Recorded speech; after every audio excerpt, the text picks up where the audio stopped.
Y continuamos en No me cuentes cuentos para hablar de salud sexual, pero antes de darle paso a nuestra próxima invitada, quiero comunicar que tenemos una nueva colaboradora en No me cuentes cuentos, Senia González, sexóloga, que la tendremos ya a partir de noviembre en este programa de bienestar y emprendimiento.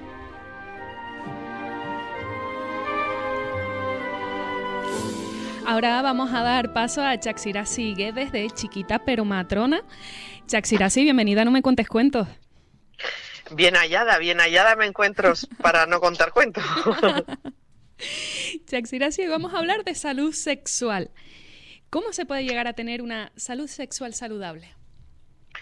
Pues es un placer hablar de salud sexual y tener un sitio y un espacio donde hablar de este tema, porque al final siempre es un tabú. Y la mejor forma de conocer y de tener una adecuada salud sexual es conociéndonos a nosotras mismas, es tener conocimiento sobre nuestro cuerpo, nuestros cambios, nuestra fisiología y cómo funciona realmente nuestro ciclo ovárico, nuestro ciclo menstrual, nuestro flujo, nuestro estado de ánimo en el distinto proceso cíclico de ovular y todo eso. Y, cómo no, dedicarnos tiempo a nosotras mismas, a observarnos, a cuidarnos, a tratar todo lo que tiene que ver con la salud sexual y reproductiva de forma responsable y también dedicarle un poquito de mimos a esas partes que forman el cuerpo y la salud sexual, para si algo cambia, ser nosotras las primeras que valoremos y diagnostiquemos que por lo menos algo no va bien y que tengo que buscar ayuda de profesionales que realmente nos digan si eso es algo patológico o entra dentro de la normalidad y de algún cambio de vida. Qué importante es conocernos, sentirnos y también, ¿no?, buscar estas soluciones a través de profesionales como tú. Y la verdad que me llama muchísimo la atención este nombre con el que te presentas en redes sociales, Chiquita pero Matrona, y me gustaría preguntarte de dónde sale este nombre, de la idea. Bueno, pues el nombre sale casi que de mi esencia, ¿no? Todo el que me conoce y el que me ve sabe que no soy chiquita, que soy, como se dice aquí en Canarias, una cachorra de mujer. Digo, soy grande, fuerte, robusta, aparte de algo también con obesa, pero aparte de eso, y sí que soy un poquito matona. Es decir, todo el que me conoce personalmente y profesionalmente hablando sabe que soy de esas matronas que políticamente incorrectas, en las que siempre hacemos la pregunta que casi ningún profesional sanitario se atreve a hacer, y es súper importante, es decir, como, oye, usted tiene orgasmo, cómo lleva esto de la menopausia, cómo va la sequedad vaginal, es decir, cómo son esas menstruaciones, esas cosas que a todos nos pasa, a todos nos preocupa, pero nunca nadie la habla, ni nadie es capaz de decir, oye, aquí lo puedes hablar sin problemas, sin prejuicios, sin tabú, que forma parte de la salud. Sí, al final normalizarlo y también para prevenir, ¿no? Porque muchas veces, pues, tenemos esos casos, ¿no?, que se termina desarrollando, por ejemplo, un cáncer de mama por no tocarnos o por no saber lo que tenemos que hacer o a qué prestar la atención, ¿no? Así es decir, nosotros, ya te digo, cuando nosotros conocemos nuestro cuerpo, somos los primeros que podemos detectar que algo está cambiando y algo no está bien. Y así has puesto tú, por ejemplo, el ejemplo del cáncer de mama, que yo siempre digo a las mujeres, independientemente de si te haces mamografía, si no te haces, si vas al ginecólogo anualmente, si no, conocer tu cuerpo desnudo, ver que ese lunar que tú tienes ahí es un lunar que tienes desde niña y que no está cambiando de color, ni de tamaño, ni de textura, que de repente ese pezón está diferente y cosas así, pues son las que hacen que tú, inclusive antes que cualquier prueba diagnóstica, que cualquier médico pueda diagnosticar que algo se sale de tu normalidad, porque cada persona tiene su normalidad. Entonces lo que para ti es normal, porque ha sido siempre así, a lo mejor para mí no lo es. Entonces nosotros somos quienes nos conocemos desde que nacemos, y así podemos identificar que algo cambia y por tanto diagnosticar de forma precoz cualquier problema o cualquier situación.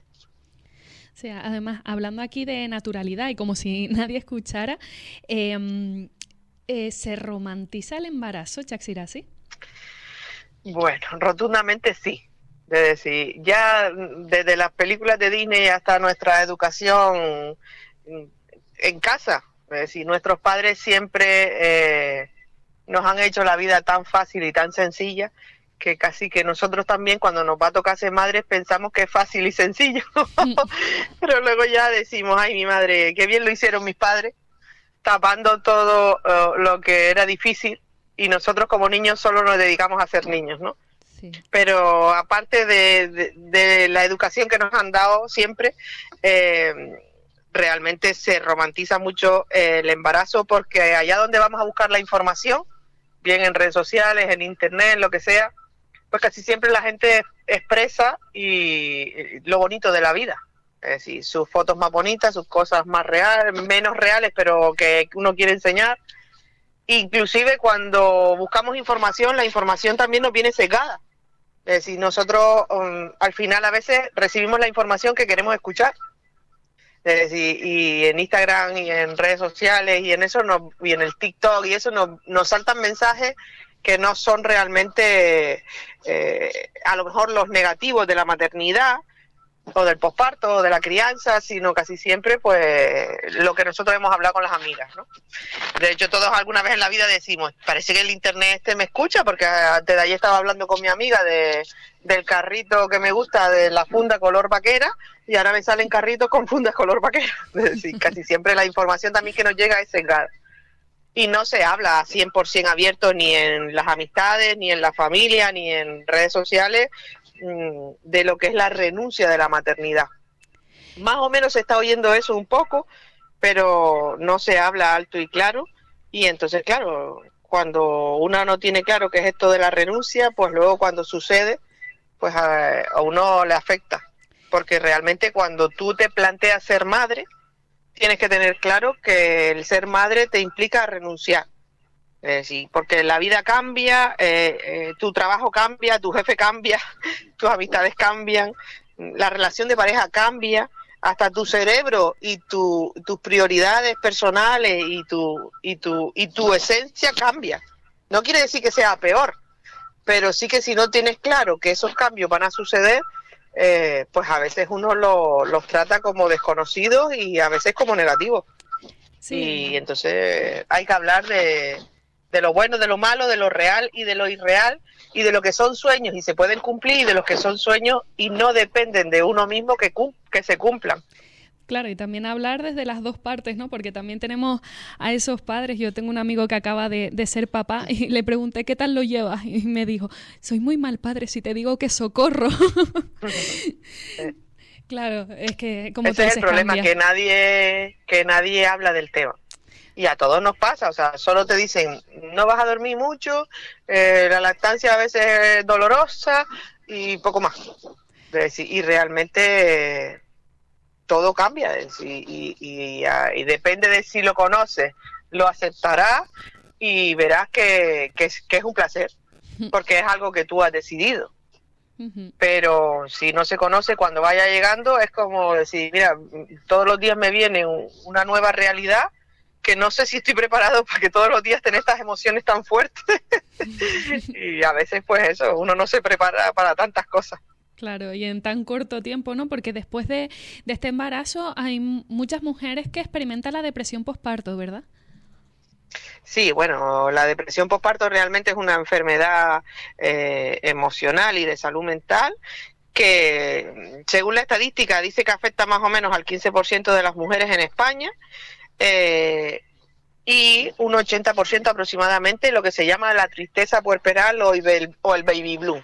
O sea, realmente nosotros decimos muy así a grosso modo depresión posparto, pero hay que diferenciar bien entre la depresión posparto, que es una enfermedad mental, una patología que necesita tratamiento y terapia psicológica, psiquiátrica, tratamiento farmacológico, y otra cosa que es el baby blue, que es un poco esa tristeza o ese cambio hormonal que hace que estemos un poco ahí las primeras semanas después del parto cabizbajas, y ahí está la estadística, es decir, todo esto es de lo que se denuncia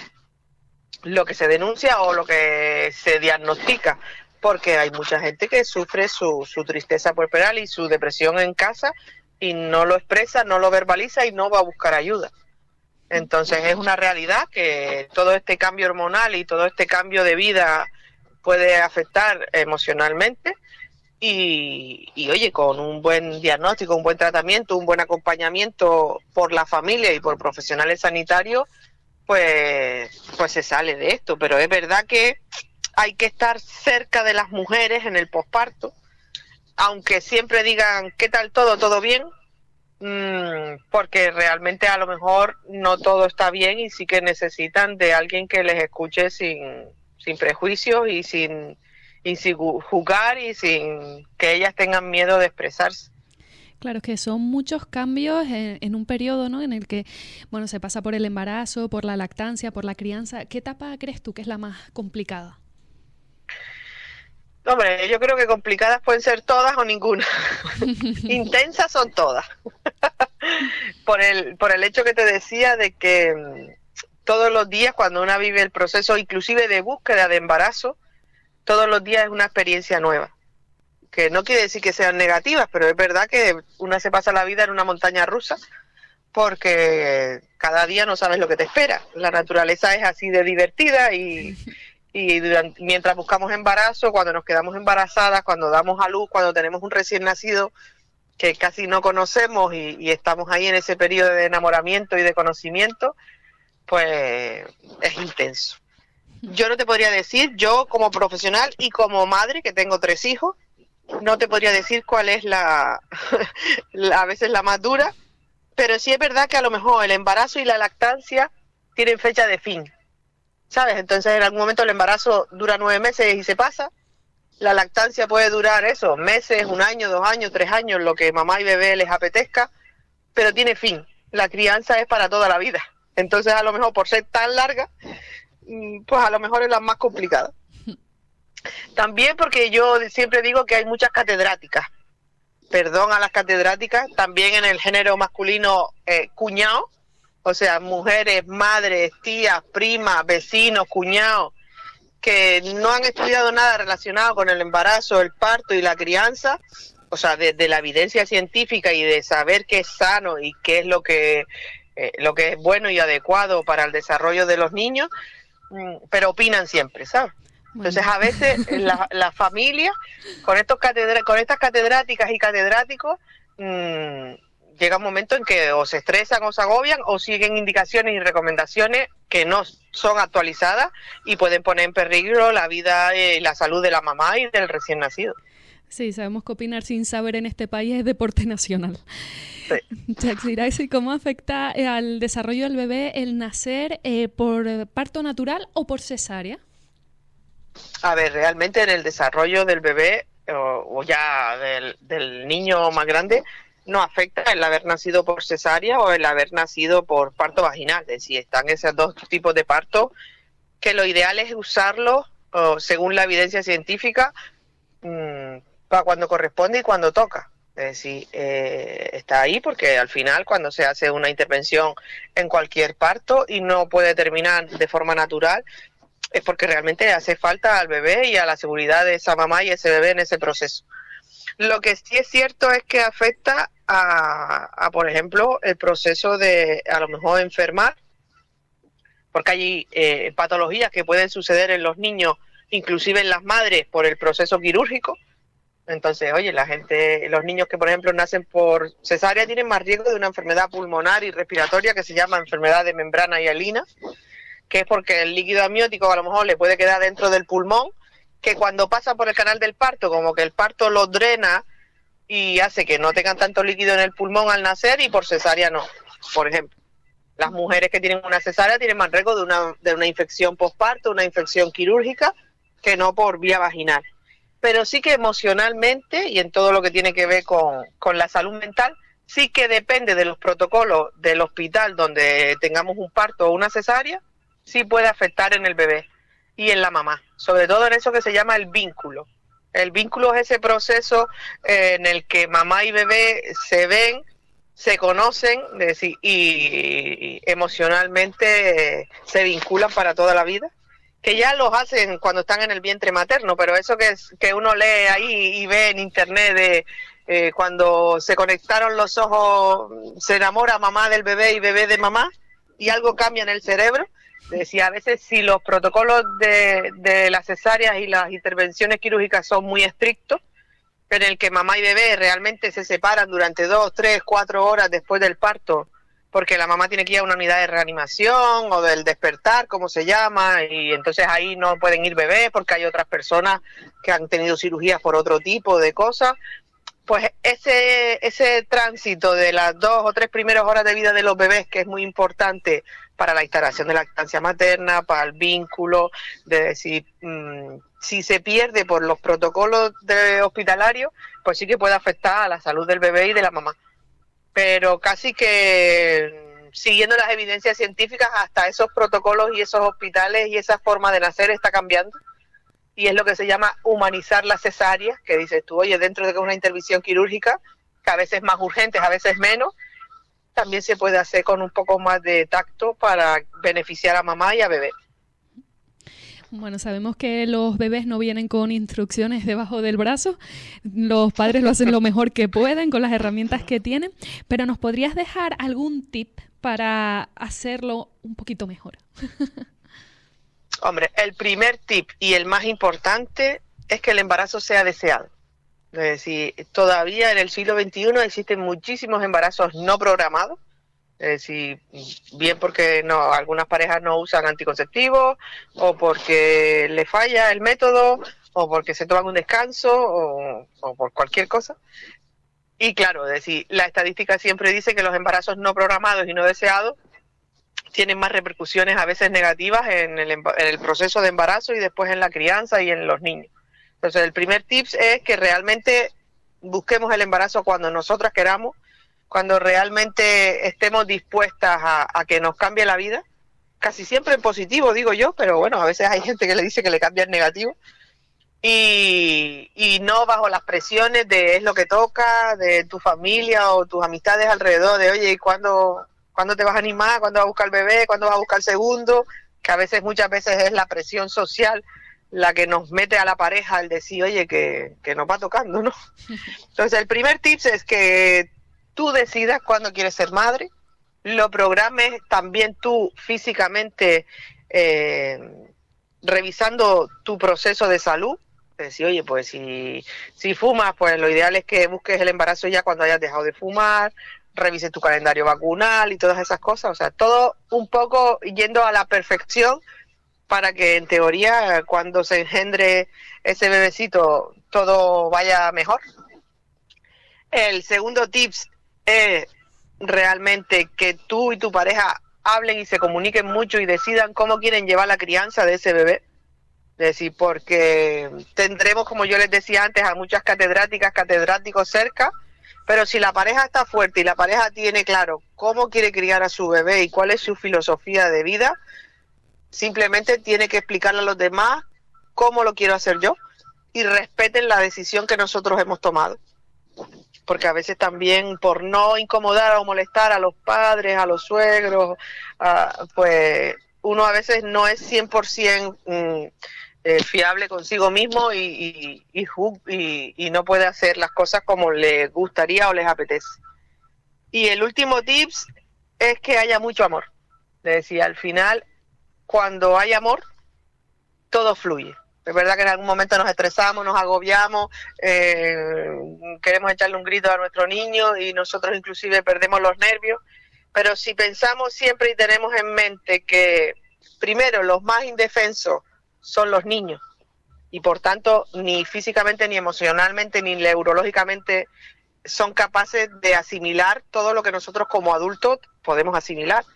Entonces, a veces podemos entender que dices tú, oye, ellos también están cansados, llevan todo el día en la calle como nosotros y ahora están portándose fatal, pero porque realmente no saben definir, mira, es que estoy cansada, no quiero jugar más, me voy a ir a descansar. Si no, ellos en su mente de niños siempre quieren jugar, pero siempre los adultos tenemos que ponerle el freno y decir, oye, ya es hora ya de relajar, de cama, de dormir y esas cosas. Y si fluye el amor y esa idea de que nosotros somos los adultos y nosotros somos los que podemos gestionar nuestras emociones y las de ellos, pues todo irá mejor. Y paciencia es el secreto de esta ciencia. Sí, mucha paciencia y mucho amor. Sí. Yaxira Siguedes, chiquita pero matrona, muchísimas gracias por compartir este espacio aquí en No Me Cuentes Cuentos. Gracias a ustedes por invitarme y por charlar un ratito de cuentos reales. Y antes de irnos, les recordamos que el 26 de noviembre tendremos en el Espacio Cultural Caja Canarias TEDx Plaza Wailer Woman, donde seguiremos contando historias, ideas y proyectos de 5 mujeres empresarias canarias. Nos despedimos en No Me Cuentes Cuentos hasta el próximo martes. Sean felices.